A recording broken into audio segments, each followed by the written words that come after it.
puikios išvaizdos žmogelis, turintis nejudamą turtą 250 000 litų, nori susipažinti su panele, blondine, žydros akys, lėto būdo, pageidaujama pramokusi ūkininkaitė.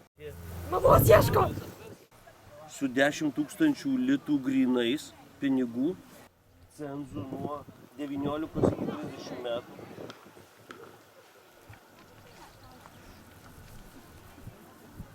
Ne fanatikės. Čia šaldytuvas.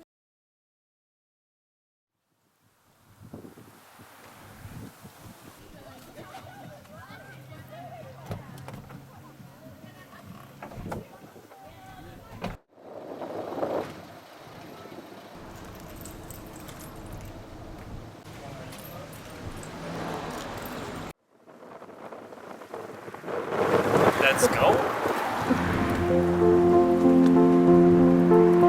Kai susitikom, aš jau žinojau viską apie tave. Atsisveikinau ir pagalvojau, tai būna tik kine.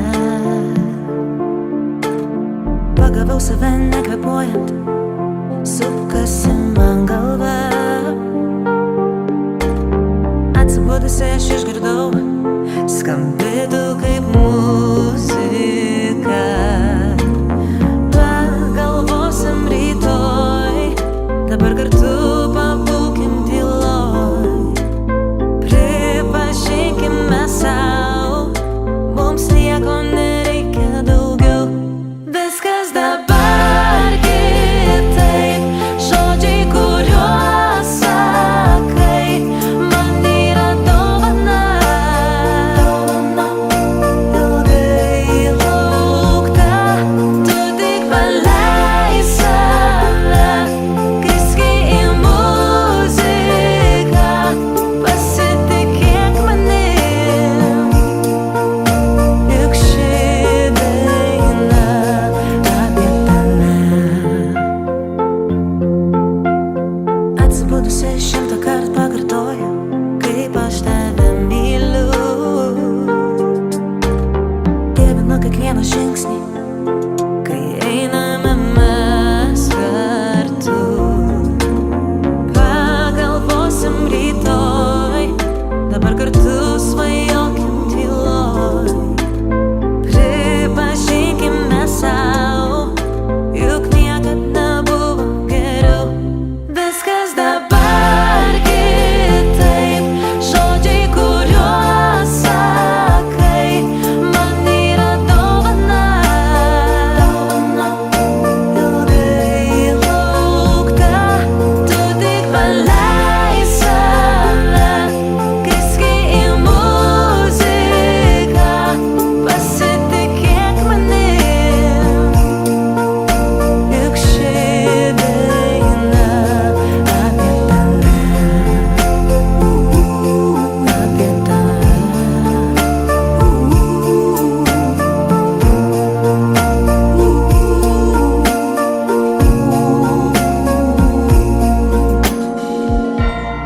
Leis man sustoti ir įkvėpt giliau. Noriu taip likti visada. Tūkstantį kartų tau kartojau ir kartosiu.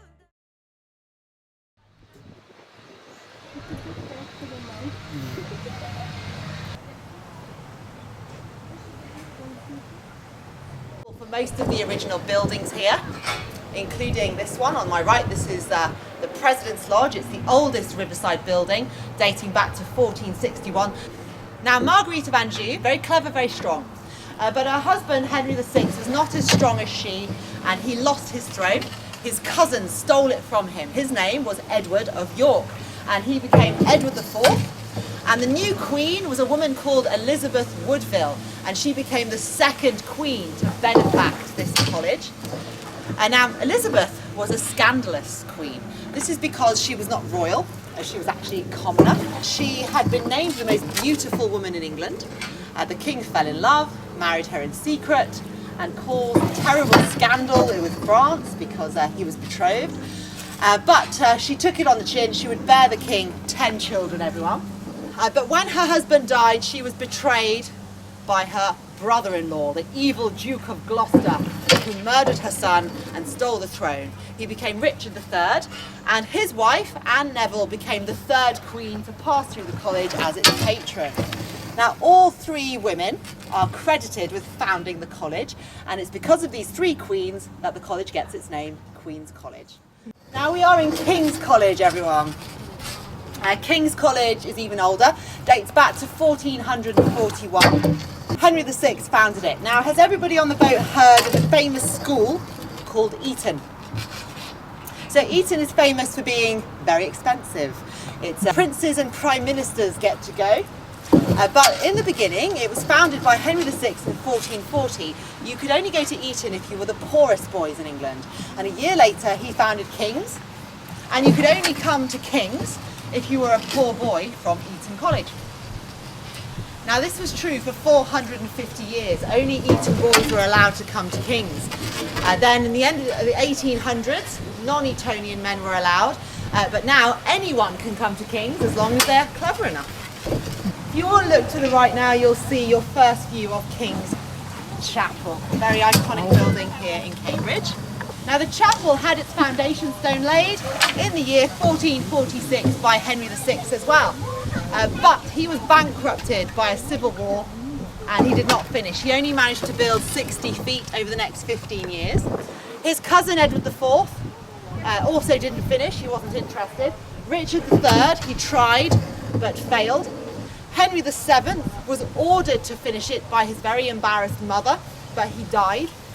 The king who would complete it would be Henry VIII in 1547, meaning the chapel took 101 years to build and 5 kings to build it. It's currently the second largest chapel in the world. Now we are approaching the oldest college on the river, second oldest in Cambridge. This is Clare College. Dates back to 1326, founded by a man called Richard Badue. Now, Richard founded the college under the name University Hall, and then he ran out of money. He had to get the help of a rich princess. Now, her name was Lady Elizabeth de Clare. She was Irish and she was very, very, very rich. This is because by the time she was 27 years old, she had been married and widowed 3 times, everyone. That's 3 dead husbands in 14 years. None of them died suspiciously, if you are wondering. But funnily enough, she decided no more husbands.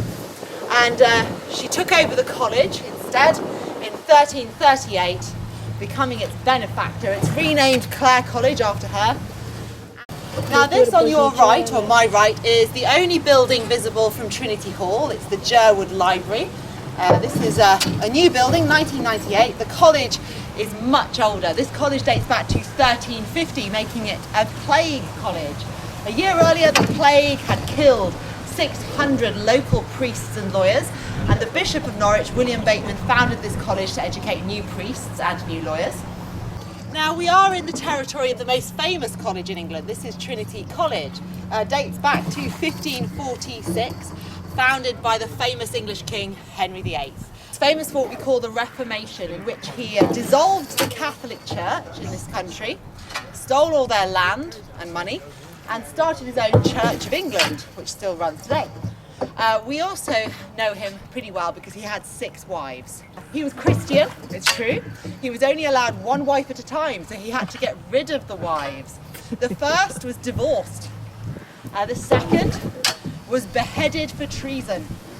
The third was his favourite, she died. The fourth was divorced for being ugly. The fifth was beheaded for being unfaithful. And the last one, Catherine Parr, she outlived him. Now, she was worried after all this drama the king might not get into heaven. So she suggested that he found a college to help his soul. Now, he didn't want to spend the money, but luckily there were 2 Catholic colleges here.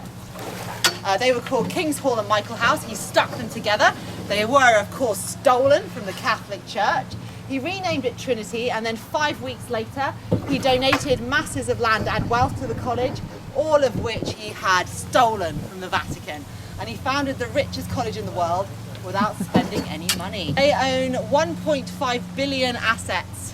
Now on the left, we have your first view of St. John's College, another famous college. It goes all the way back to the year 1511 and was founded by Margaret Beaufort. This was Henry VIII's grandma. It's actually named after St. John of the Evangelists because there was formerly a hospital here.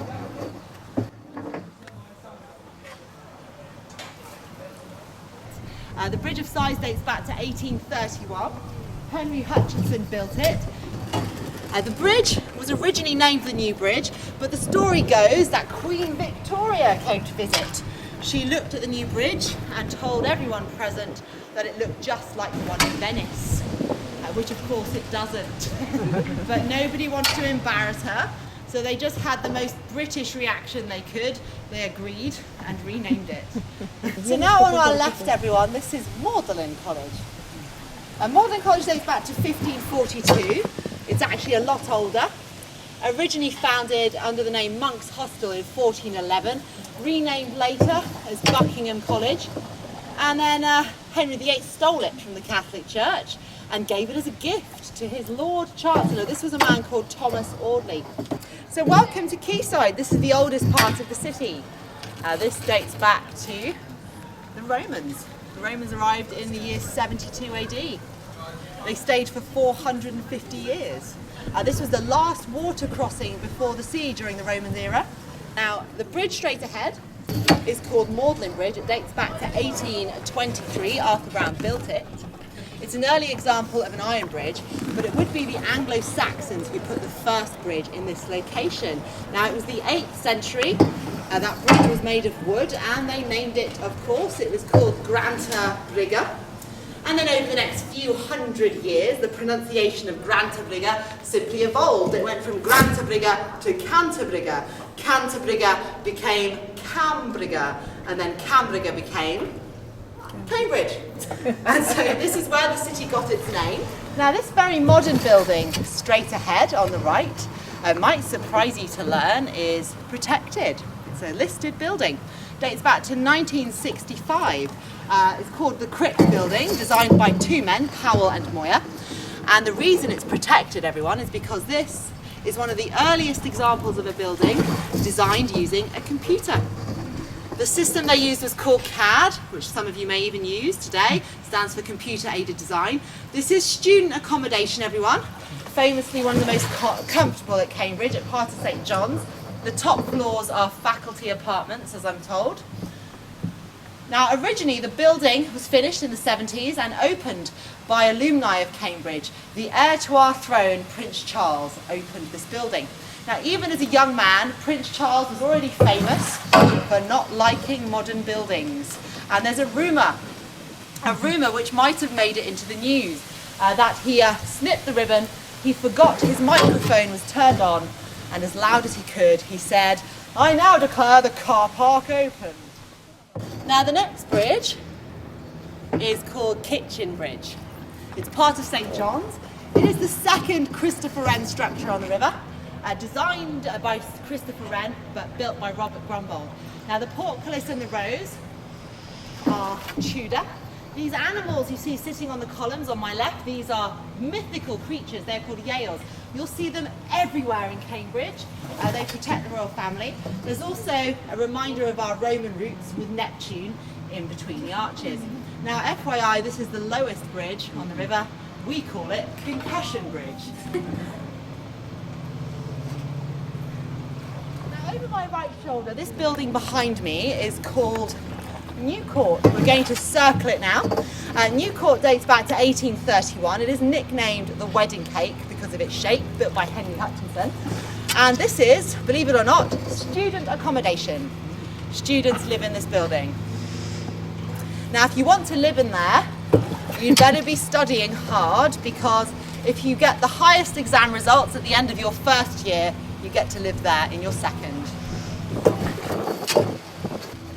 Now we're back in Trinity College territory. Trinity College have one of the longest success lists of alumni. Just to get you started, they've got 34 Nobel Prize winners. That's more than a few countries. They also have Prince Charles on their books. Lord Byron, the poet, attended. But the most famous man here is probably Sir Isaac Newton. Now, if anyone tells you the apple fell in Cambridge, this is not true. I'm sorry to disappoint. The apple fell in Grantham. All students had been sent home because it was plague time and they are having a lockdown of their own. He did discover the speed of sound here though.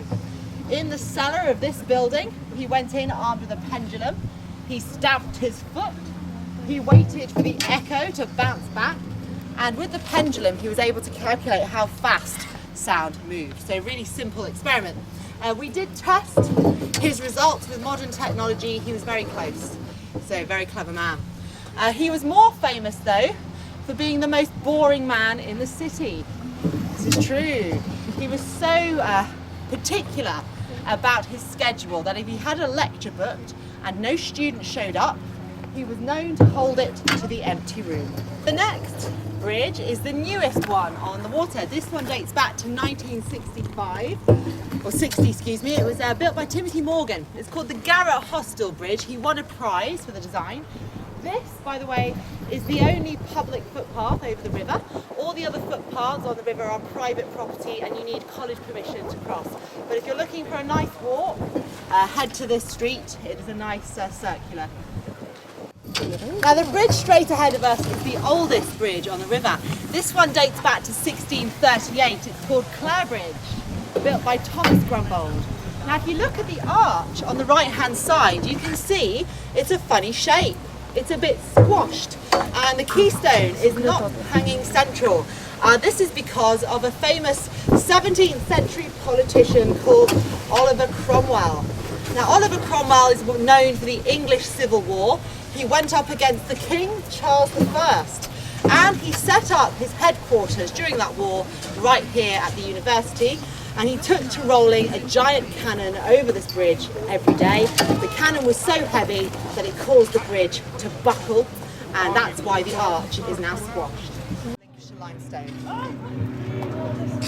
Now the bridge straight ahead of us is very simple. 1819, it's called King's Bridge, and it was designed by William Wilkins. But it is the site of a famous poem, one of the most famous poems ever written about Cambridge. If anyone's a fan of Chinese poetry, there is a poet named Xu Xinmo. We can't pronounce his name here, but he studied at King's and he wrote a poem about this place, and it was called Second Farewell to Cambridge. And there is a statue commemorating his work right by the bridge. Now the building on my left, everyone, this is Bodley Court. Bodley Court is student accommodation as well, dates back to 1895, built by George Frederick Bodley. Now, the rooms here are acquired by a ballot system or a lottery. All names go into a hat and whoever has their name pulled out will win a room. They are famously, by legend, very luxurious. Some of the rooms apparently come fully equipped with their own grand piano. Now straight ahead of us is a very famous bridge. It's never been officially named. We've called it the Newton Bridge, the Wooden Bridge, the Essex Bridge. It's most commonly referred to as the Mathematical Bridge. This is because of a mistake in a guidebook that named it by mistake.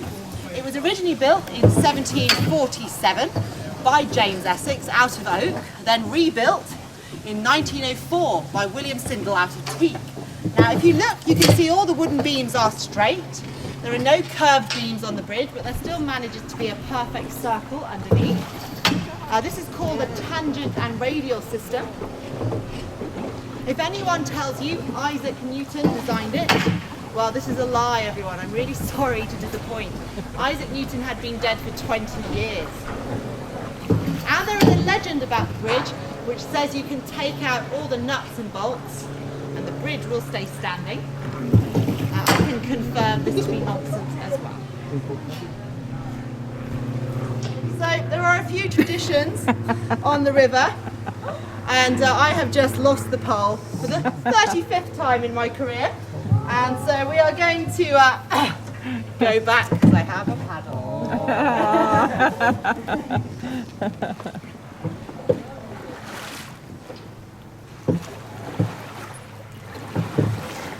So there are 3 traditions on the river. The first is crashing, which, as I mentioned, happens a lot. The second is losing your pole. This is my 35th loss since I started. And the last, which I'm going to desperately try not to achieve, is falling in. There we go.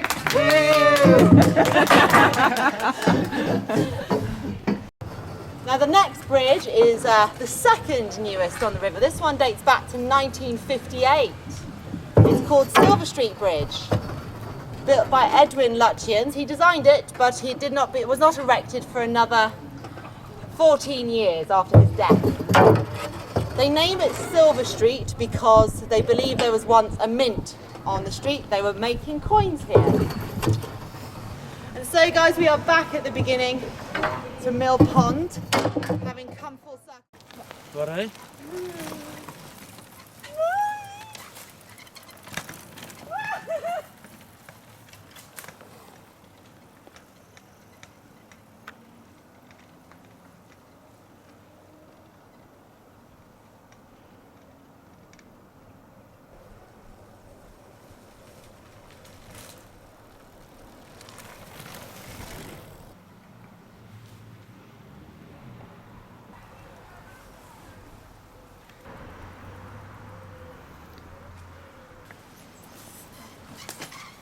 No, ja. No. Vieta ir tvirtovė tau. Nu, kaip prieš 800 metų, tai